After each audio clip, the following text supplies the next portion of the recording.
Yo, what is good, YouTube? Welcome back to another JC2K video. In today's video, we're ranking the top 10 best shooting guards in NBA 2K24 MyTEAM here on this list. Before we hop into the video, if you haven't already, make sure you hit that subscribe button. Help me push towards the 20,000 subscriber mark on the channel. Trying to hit that by the end of the month of February, which means we got to hit about 60 subs a day for the next couple weeks. We'd really appreciate it if y'all do subscribe to help me push towards that mark. We're pretty close. It's looking like it's doable, but it's going to require about that 60 subs per day. So we'd really appreciate it if y'all do subscribe. Without further ado, let's hop right into it. Number 10 and number 9, honestly, I've just got to accept it. Stop forcing it.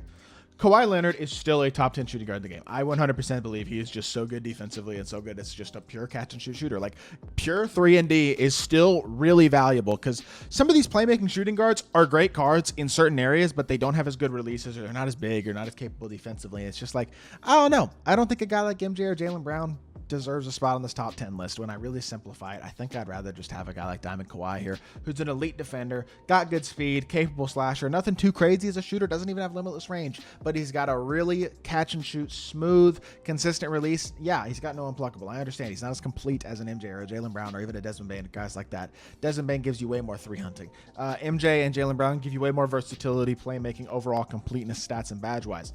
As a whole, Kawhi Leonard is just the most consistent 3-and-D, elite defender, elite three-point shooting guy. He's going to be incredible on the defensive end of the court, and he's going to knock down his three-pointers at a super high level, and that's what I need at the end of the day out of my shooting guard, and that is why Kawhi can be so valuable still. Same thing with a guy like Ron Artest. Doesn't have limitless range, but he's an incredible defender with an absolutely money release. I think he's a little better than Kawhi because he's got gold and movable enforcer, which Kawhi does not. Also, I think his release might even be a little bit better than Kawhi's as well. Rudy Gay base. Playmaking wise, they're about the same. Neither of them have unpluckable. Neither of them have limitless range. Honestly, they're very similar cards. If you want to flip-flop them, I wouldn't disagree with you in the slightest, but they give you the same thing, and they're both great cards. And I do believe they both deserve these last couple spots in the top 10. Number 8 is going to be Peyton Watson, the best budget shooting guard in the game by a mile. You could make an argument for him higher than number 8.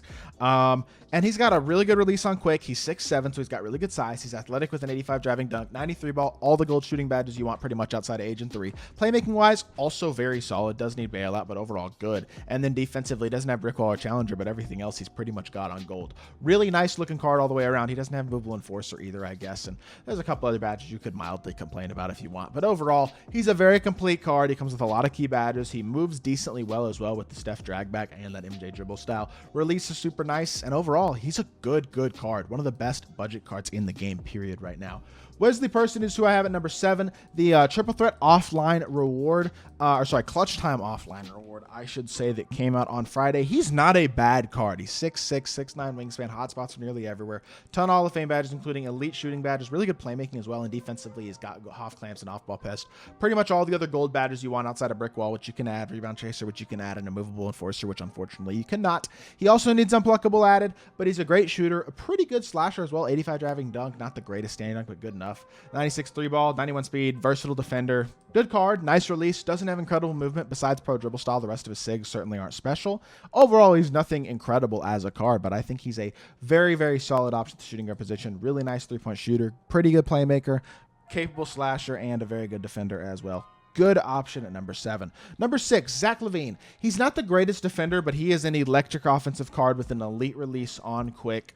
95 speed, 95 excel, 92 3 ball, 99 driving dunk. Defensively, very good. He gives you more capability as a slasher for sure than a guy like Wesley Person, which is probably the main thing that I prefer about him. He's only an inch shorter, which that's not a huge difference either. They both have very good releases because Person's release is very good as well. They're both elite shooters, but I just feel a little more confident that Zach LaVine's the better playmaking option. And defensively, he's not quite as good, but he can get every badge as well. So you can add anchor, you can add brick wall, and he's got pretty much everything else you would possibly want on him, even as a base card. Like I said, elite release, movement-wise, solid, not insane, but overall, very good card. You could swap these two guys around, honestly, as well, and I wouldn't complain or disagree with you. But yeah, they're both very good options as shooting guard. Top 5, I do think is a little more set in stone.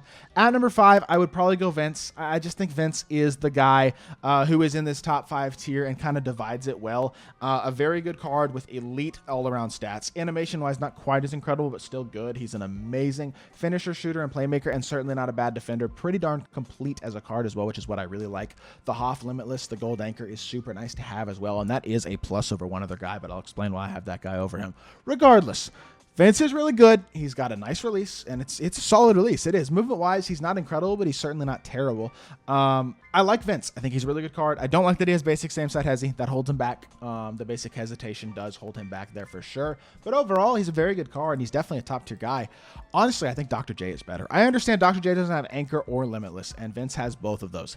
At the same time, Dr. J's release is as good or better than Vince's. He is a better slasher, and I will stick to that than Vince is, despite them both having very similar slashing stats and badges. Dr. J finishes at a different level. Shooting-wise, he may not have limitless range, but he's got everything else, and his release is phenomenal. He's got a great fade, which, to be fair, Vince does too. Playmaking-wise, they're about the same. I would say movement-wise, favors Vince a little, or favors Dr. J a little bit. The badges favor Vince just a tiny bit. I think he's got off speed booster, and Dr. J only has it on gold. And then defensively, yes, Vince has Anchor. Dr. J does not, but Vince does not have the defensive animations that Dr. J does, nor the player build of a Dr. J. And I actually believe that Dr. J is better defensively too. So, in my opinion, despite him missing a couple more badges, I think he's the better all-around card. Slightly prefer his animations and definitely prefer his player build. Overall, I would put Dr. J at the number 4 spot. Number 3, going to be Paul George. Paul George's only real flaw, and it's not a big flaw, is that his release is not incredible. I guess you could also complain that he is not the best shot creator in the world. His SIGs are not insane. Pro dribble style is good. He's got a very nice fade. The rest of his SIGs aren't great. His behind the back is good, I will say that. 95 3 ball, 94 speed, 97 driving dunk, and really elite all-around defense as well, though is very good. He's 6'8", so he's got elite size with a great wingspan. Super switchable, elite defensive card who can get every badge, so anything he's missing, such as a break wall, rebound chaser, unpluckable, whatever else you can add, and yes, you should add those badges for sure if you can on Paul George, because he is an elite top-tier option and one of the best shooting guards in the game. At number 2, Scottie Pippen is my guy. I really love this Pippen card. I am one of the biggest fans of this card, I think, in the community. I always talk about how good this card is at shooting guard and at small forward. Doesn't matter where. He's an elite impact card with a great release, 6'8", 7-foot wingspan, great size, hot spots from everywhere. I honestly think he's kind of a better Paul George. He's even better defensively than PG is. They're very similar athletically and as shooters and slashers, and honestly, movement-wise, I'd say they're relatively similar as well. Scottie has Pro 2 fade, which is maybe the best fade in the game, at least top 2. It's an amazing fade. And movement-wise, he's not bad either. Between the legs burst is very good. Same side burst is fine. Overall, Pippen's a monster. He's an elite slasher, an incredible defender, and has an elite level release and fade to top it off, as well as being super complete stat and badge-wise. That's a top-tier card. But the best shooting guard in the game to this day, and still one of the very few actual primary ball handlers in this game, is this Kobe Bryant. Honestly, Kobe might be the only card on this list that I actually think is capable of running an offense by himself, which is kind of sad. But again, it just goes to show the longevity of this card. This card has been the best card in the game, in my opinion, for like literally over 2 months now. And he will continue to be until there is a game-changing difference-making card, which who knows? That might happen this Friday. We'll see. Regardless, 95 speed, 96 3-ball, 97 driving dunk, defensively amazing, finishing, shooting, and playmaking badges, as well as defense, honestly, all great. And then every badge upgradable. My Kobe and a lot of other people's Kobe's have a ton of extra hoffs on them as well, which can make him even better. And then you get the release, one of the best in the game, and certainly one of the best on this list. Maybe it's arguably the best. Movement-wise, I'd say he's arguably the best as well. He's got a great fade.